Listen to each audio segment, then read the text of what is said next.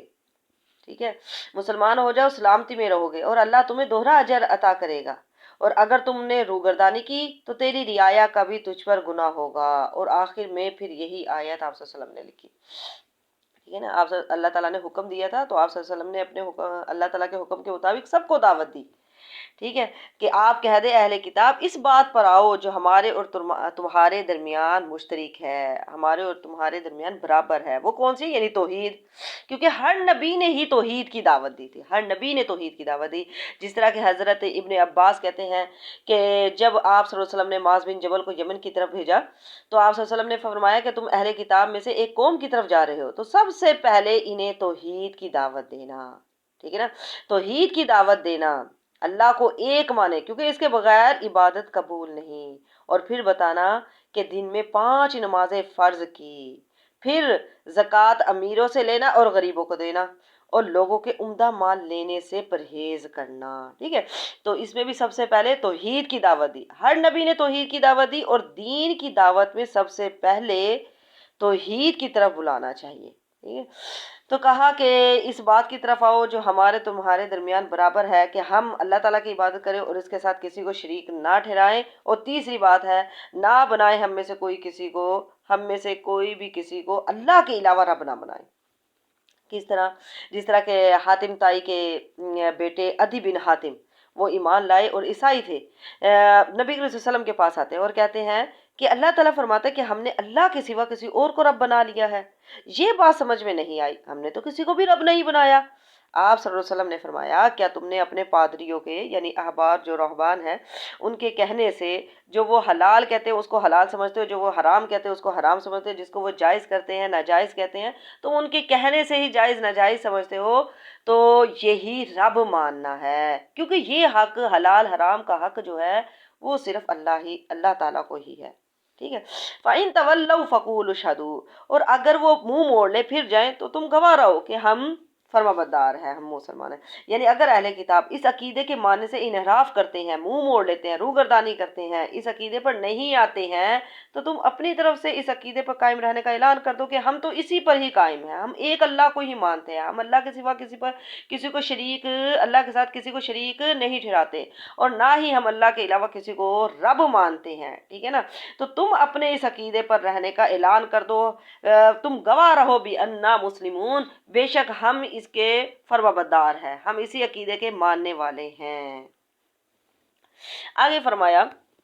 یا اہل الکتابی، اے اہل کتاب، لما کس لیے تو حاجون، تم جھگڑتے ہو، فی ابراہیم، ابراہیم کے بارے میں،